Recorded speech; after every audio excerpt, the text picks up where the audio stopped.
بسم اللہ الرحمن الرحیم۔ السلام علیکم ورحمۃ اللہ وبرکاتہ۔ اسکول کھلنے جا رہے ہیں، اس کا باقاعدہ طور پہ آج 4 جنوری کی جو کانفرنس تھی اس میں ایک اعلامیہ جاری کیا گیا ہے۔ تو اس سلسلے میں وزیر تعلیم پنجاب جناب ڈاکٹر مراد راز صاحب انہوں نے بھی ٹویٹ کی۔ شفقت محمود صاحب جو وفاقی وزیر تعلیم ہیں انہوں نے بھی پریس کانفرنس کی۔ تو اس کے بعد یہ فیصلہ ہوا کہ اسکول 18 جنوری سے کھول دیے جائیں، لیکن سب سے پہلے 9 سے لے کر 12 یعنی یہ کہہ لیں کہ 9ویں سے لے کر 12ویں تک کے جو طالب علم ہیں وہ بلائے جائیں گے۔ اس کے بعد 25 جنوری کو ای سی یعنی نرسری کلاس سے لے کر 8ویں تک جو پرائمری اور ایلیمنٹری حصہ ہے وہ کھولا جائے گا۔ اور اس کے بعد جو تیسرا مرحلہ ہوگا وہ ہائر ایجوکیشن یعنی یونیورسٹیز کا ہے، تو وہ کھلیں گی 1 فروری 2021 کو۔ تو اس سے پہلے میں اس پہ ویڈیو بنا چکا ہوں، تو لیکن اب میں تھوڑا سا ڈیفرنٹ جو ہے وہ اس حوالے سے کچھ فیکٹس جو ہیں وہ آپ کے سامنے پیش کروں گا کہ آخر اسکول کھلنے کے فوائد کیا ہیں۔ تو سب سے پہلا تو فائدہ اس میں یہ ہوگا کہ ایک قسم کی خوشی کی لہر دوڑ گئی ہوگی تمام والدین، اور دوسرا گہما گہمی ہو جائے گی کہ وردی کہاں ہے، بستہ کہاں ہے، ہوم ورک کہاں ہے، یہ میرا پینسل کدھر چلا گیا، میری کاپی کدھر چلی گئی، میری کتابیں کدھر ہیں۔ تو ایک قسم کی جو ہے نا وہ مصروفیت وہ والدین اور بچے اور اس کے ساتھ جو دوسرے اس کے سٹیک ہولڈر ہیں تو ان کے ہاں یہ ایک جو ہے جب یہ نیوز آئی تو اس کے بعد یہ جو ایک قسم کی خوشی یا مصروفیت ہے وہ ان گھروں کے اندر دار آئی۔ اب اس حوالے سے میں جو آپ سے بات کرنے جا رہا ہوں وہ بڑی اہم ہے کہ اسکول کھلنے کے فوائد کیا کیا ہیں اور کن کن کو اسکول کھلنے کے فوائد ہیں۔ تو نمبر 1 تو اس میں جو پرائیویٹ ٹیچرز ہیں، جو کرونا کی دوسری لہر کے بعد چونکہ اسکول بند ہو گئے تو اکثر کو جو ہے نا وہ تنخواہیں نہیں ملی، تو ان کا ایک تو روزینہ جو روزی روٹی ہے وہ جو ان کی تنخواہ کی بحالی ہے وہ شروع ہو جائے گی۔ اس سے بڑی خبر کوئی نہیں ہو سکتی یا بڑی خوشی کوئی نہیں کہ جس کا چولہا جو ہے وہ جل پڑے۔ اور اس کے ساتھ انہی پرائیویٹ سکولز کے اندر جو کلاس 4 کے طور پہ لوگ کام کرتے تھے ان کا بھی جو ہے نا وہ تنخواہوں کی بحالی اور آمدنی کا ذریعہ شروع ہو جائے، یہ امپورٹنٹ ہے اس کے اندر۔ اور اس کے بعد جو اس میں دوسری بات اہم ہے وہ ہے سکول مالکان کے لیے بھی آمدنی کا ذریعہ شروع ہو جائے گا، کیونکہ وہ بھی زیادہ یہی کوشش کرتے رہیں کہ کسی طریقے سے سکول کھولے جائیں تاکہ ان کی آمدنی کا ذریعہ بھی بحال ہو سکے۔ تو نمبر 3 اس کے اندر دیکھیں گے کہ سکول سے جڑے ہوئے جتنے بھی کاروباری سٹیک ہولڈر ہیں، چاہے وہ بک ڈپوز ہیں یا اسکولوں کے لیے جو فرنیچر اور مختلف قسم کی جو چیزیں بناتے ہیں، رنگ روغن والے ہیں وغیرہ وغیرہ،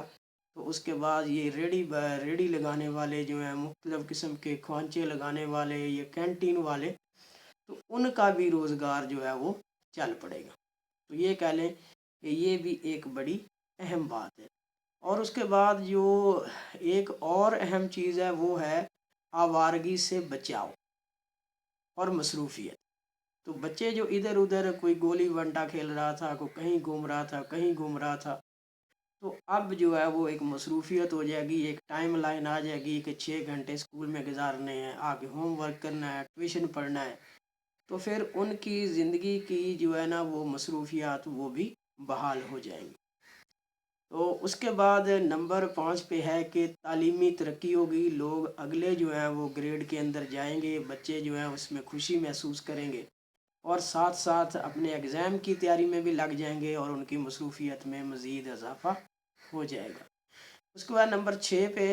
دیکھیں کہ والدین کے لیے بھی ایک بہت بڑی خوشخبری اور سہولت ہے کہ وہ بچے جو سارا دن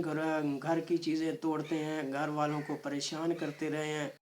کبھی ان کی نگرانی کی جاتی ہے دن کے وقت، کبھی رات کے وقت، تو اب جو والدین ہیں وہ بچوں کو اسکول کے حوالے کر کے تقریباً آدھے دن کے لیے مطمئن ہو جایا کریں گے کہ آپ بچہ جانیں یا اسکول جانیں۔ اب آگے اس کے بعد ہے کہ ٹرانسپورٹر حضرات جن کا روزگار اسکولوں کے ساتھ جڑا ہوا ہے، ان کے لیے بھی یہ ایک خوشخبری ہے، اور ان کی بھی آمدنی کا ایک ذریعہ جو ہے وہ چل پڑے گا، کیونکہ بچے جو ہیں وہ گھروں میں بیٹھے ہوئے تھے، تو پھر وہ ان کی جو ٹرانسپورٹ ہے وہ کیسے چلے، تو یہ بھی ایک بڑا جو ہے نا وہ فائدہ ہوگا ٹرانسپورٹر حضرات کو۔ اب اس کے بعد ہے ہمارے جو 8ویں، میں نے اس کا کیا ہے نمبر پہ، کہ کھانے پینے کی اشیاء جو بیچارے غریب لوگ سکولوں کے آگے بیچنے آتے تھے، تو اب ان کی روزی کا بھی ذریعہ بن جائے گا، کینٹین وغیرہ جو ہے وہ آباد ہو جائے گی، تو اس کے ساتھ کئی جو ملازم ہیں وہ جڑ جائیں گے، اور ان کے جو گھر ہیں وہ چل سکیں گے، کیونکہ پیسہ بہت اہم ہے موجودہ زندگی کے اندر اپنی زندگی کو رواں دواں رکھنے کے لیے۔ یہ کہہ لیں کہ پیسہ جو ہے وہ جسم میں خون کی مانند ہے، جس کی وجہ سے روح اور جسم کا رشتہ قائم رہتا ہے۔ اب نیکسٹ میں نے 9 پوائنٹ اس میں یہ نکالا کہ رونقیں بحال ہو جائیں گی، نہ صرف سکولوں کی بلکہ گلیوں بازاروں کی، تو ایک قسم کا جو ہے نا وہ رش پڑ جائے گا۔ دیکھیں گے چھٹی ہوتی ہے تو سکولوں کے آگے رکشے والے، یہ وین والے، اور اس کے بعد مختلف قسم کی چیزیں بیچنے والے وہ آ جاتے ہیں، تو پھر اس کے بعد خوف کا خاتمہ ہوگا۔ وہ جو ایک خوف ہے نا وہ کورونا کی وجہ سے، وہ ایک خوف کا خاتمہ ہوگا کہ اب اسکول کھلنے جا رہے ہیں، اب اللہ کا شکر ہے کہ وہ خطرہ جو ہے وہ کسی حد تک ہم سے ٹل گیا ہے۔ اور آگے جو اسی چیز میں ہے کہ تعلیم و تربیت، تو بچے کی تعلیم جو ہے وہ بھی جاری ہو سکے گی، اور اس کے ساتھ اساتذہ کرام بھی ان کی تربیت کر سکیں گے، اور اساتذہ والدین کے ساتھ مل کر بچوں کی جو تعلیمی مشکلات ہیں ان کو دور کر سکیں گے۔ تو اس کے علاوہ بھی یقیناً اس کے فائدے ہوں گے، تو امید ہے کہ یہ بھی چیز آپ کو پسند آئی ہوگی۔ اور آگے یہ ہے کہ بلڈنگ کے حوالے سے بات یہ ہے کہ اسکول کی بلڈنگ جب بند رہتی ہیں تو اسکول کی بلڈنگ بند رہنے سے اس کو نقصان پہنچتا ہے۔ کوئی بلڈنگ کھلے، کمرے کھلیں، اور اس کو ہوا لگے، ہوا لگنے کے بعد جو اس کی صفائی ستھرائی ہو اور اس کی دیکھ بھال کا جو ہے نا وہ سامان کیا جائے، تو اس سلسلے میں بلڈنگ جو ہیں وہ بھی محفوظ رہتی ہیں۔ تو اللہ تعالی ہم سب کا حامی و ناصر ہو۔ اللہ تعالی ہمارے سارے بچوں کو خوش رکھے، خوشحال رکھے، ان کو اپنی سلامتی میں رکھے، ان کو دن دگنی رات چگنی ترقی دے، اور انہیں ہمارے لیے باعث مسرت بنائے۔ Thank you so much to listen and watch the video. If you like it, please subscribe my channel, comment on it, and share with your friends. Thanks once again.